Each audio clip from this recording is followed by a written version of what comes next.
अच्छी तरह से इस बात को समझ सकते हैं कि कौन लोग हैं जिनके 4 से अधिक बच्चे हैं और कितने लोग हैं। सरकार प्रदर्शन तो उत्तर प्रदेश में कर रही है, लेकिन परिणाम पूरा देश ही नहीं पूरा विश्व देख रहा है और सराहना कर रहा है, प्रशंसा कर रहा है। एक तरफ जहां संगठित अपराधों का सफाया हो चुका है, एक फिल्म बनी घूसखोर पंडित, ये ऑल ओवर द वर्ल्ड पूरे विश्व में एक साथ रिलीज हुई, लेकिन संज्ञान उत्तर प्रदेश सरकार ने लिया, संज्ञान माननीय मुख्यमंत्री जी ने लिया और सबसे पहले उनकी FIR हुई। बहुत बड़ी उपलब्धि पूरे प्रदेश में हुई है कि संगठित अपराध, ऑर्गेनाइज्ड क्राइम का जड़ से सफाया हो गया है आज पूरे प्रदेश। माननीय अध्यक्ष जी, महामहिम श्री राज्यपाल जी के अभिभाषण पर बोलने का अवसर दिया, इसलिए आपको आभार व्यक्त करता हूँ। श्रीमान, हम सभी सदस्यों का एक दायित्व है, हम सब लोग गांव से आते हैं, जनता से जुड़े हुए लोग हैं, तो जो सरकारी योजनाओं में अगर कोई कमी कोई खामी रह गई है तो उसको निष्पक्ष ढंग से यहाँ पर रखने का दायित्व हम सभी लोगों का है।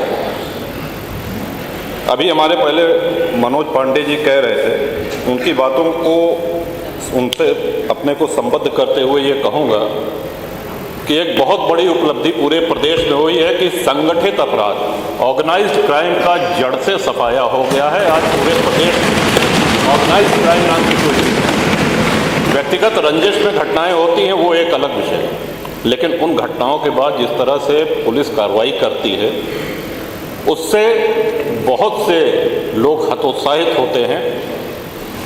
श्रीमान, माननीय मुख्यमंत्री जी ने हम सभी लोगों को ये अधिकार दिया है कि हम अपनी विधायक निधि से असहाय लोगों का उपचार कर सकें।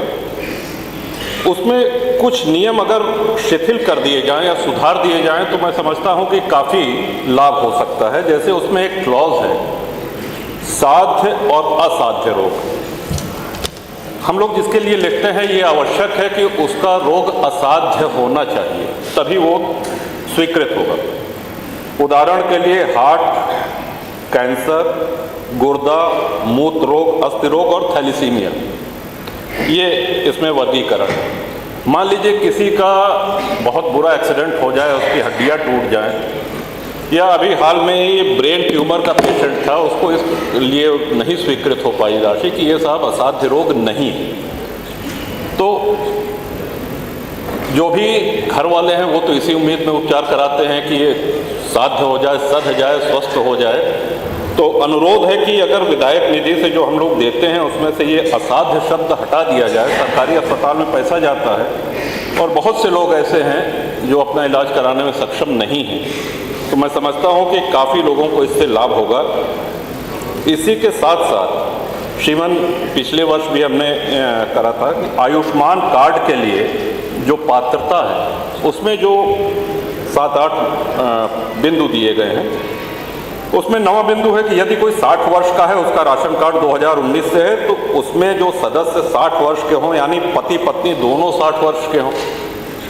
अगली बिंदु में ये लिखते हैं कि जो व्यक्ति 70 वर्ष या उससे अधिक का हो, तो ये भ्रम पैदा करता है श्रीमान। एक और इसमें एक बिंदु है कि परिवार 6 यूनिट का होना चाहिए, यानी कि पति पत्नी हो और उनके 4 बच्चे हों। आज के समय में हम लोग अच्छी तरह से इस बात को समझ सकते हैं कि कौन लोग हैं जिनके 4 से अधिक बच्चे हैं और कितने लोग हैं। तो श्रीमान, ये अगर क्लॉज इसमें से हटा दिया जाए तो मैं समझता हूँ कि असली पात्र व्यक्ति को इसका लाभ मिलेगा। महामहिम श्री राज्यपाल जी ने माननीय मुख्यमंत्री जी के लिए, उत्तर प्रदेश सरकार के लिए कहा कि प्रदर्शन और परिणाम में पूरे देश में नंबर 1 है। सरकार प्रदर्शन तो उत्तर प्रदेश में कर रही है, लेकिन परिणाम पूरा देश ही नहीं पूरा विश्व देख रहा है और सराहना कर रहा है, प्रशंसा कर रहा है। और ऐसा नहीं है, गांव में सरकार की संवेदनशीलता की भी बहुत प्रशंसा हो रही है। एक छोटा सा उदाहरण भी देना चाहूँगा। एक तरफ जहां संगठित अपराधों का सफाया हो चुका है, एक फिल्म बनी घूसखोर पंडित, उसके निर्माता श्री नीरज पांडे थे और अभिनेता मनोज वाजपेयी थे। एक जाति को इस तरह से अपमानित किया गया, ये ऑल ओवर द वर्ल्ड पूरे विश्व में एक साथ रिलीज हुई, लेकिन संज्ञान उत्तर प्रदेश सरकार ने लिया, संज्ञान माननीय मुख्यमंत्री जी ने लिया और सबसे पहले उनकी FIR हुई। और बाद में सुप्रीम कोर्ट ने, माननीय उच्चतम न्यायालय ने इस बात का समर्थन करते हुए उस पर रोक लगा दी। मेरा कहने का आशय ये है श्रीमान कि एक और जहां सरकार दमदारी से काम कर रही है, वहीं संवेदनशीलता का भी पूरा परिचय दे रही है। अपनी बात आगे बढ़ाते हुए श्रीमान, ये सभी माननीय सदस्यों से जुड़ी हुई बातें हैं। National highway authority of India NHAI ने बहुत से एक्सप्रेसवेज का, हाईवेज का निर्माण किया। उसके निर्माण में जो छोटी सड़कें थीं, जहां से उनकी मिट्टी जाती थी, वो क्षतिग्रस्त हो गई हैं और वो दायित्व NHAI का है उसको बनाने का। मैं समझता हूं कि NHAI अपने इस दायित्व का निर्वहन नहीं कर रही है। हम सब लोगों के यहाँ बहुत सी ऐसी सड़कें हैं जो क्षतिग्रस्त हुई हैं। श्री राम वनगमन मार्ग बना, गंगा एक्सप्रेसवे बना, पूर्वांचल एक्सप्रेसवे बना, और भी कई सड़कें बन रही हैं। तो इतने भारी ट्रक मिट्टी लाद के, सामग्री लाद के जब जाते हैं तो छोटी सड़कें, तो एक तो ये अनुरोध है श्रीमान। दूसरा, जल जीवन मिशन के तहत ये बहुत आवश्यक बिंदु है श्रीमान, सड़कें खोद दी गई हैं और उसी उस पर आज माननीय जल शक्ति जी मंत्री जी का जन्मदिन है श्रीमान। और मुझको याद है कि परसों माननीय सदस्य सड़कें खोदने से और जन्मदिन से क्या मतलब है श्रीमान? परसों रोमी जी का जन्मदिन था और उनकी सबसे अच्छी मिठाई का संस्थान है द हेजलनट फैक्ट्री। आपने पीठ से निर्देश किया कि भाई जन्मदिन है तो पूरे सदन को मिठाई बांटना ये तुम्हारा दायित्व है, ये मैं तुमको निर्देश देता हूं, ऐसा आपने कहा और उसका उन्होंने पालन भी कराया। एक एक माननीय विधायक को एक एक डिब्बा। मैं समझता हूं कि रोमी जी को पुनः बधाई।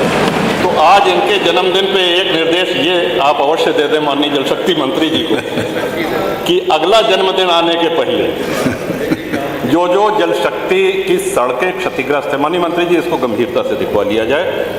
और आधे से अधिक टंकियां अभी चल नहीं रही, नहीं चलती। तो जो बन के तैयार, उनको आपको विशेष ध्यान देकर के उनको चलाने के लिए पूरा प्रयास करना पड़ेगा। और क्षतिग्रस्त जो सड़कें हैं, हम सब लोग आपसे बहुत उम्मीद रखते हैं, बहुत आशा रखते हैं। और वो एक शेर है श्रीमन की, कौन सी बात कहाँ कैसे कही जाती है, ये सलीका हो तो हर बात सुनी जाती है। तो आपके सामने इन्हीं शब्दों के साथ, इसके पहले कि माननीय अध्यक्ष जी बैठ जाने का आदेश करें, मैं महामहिम राज्यपाल के अभिभाषण का समर्थन करता हूँ।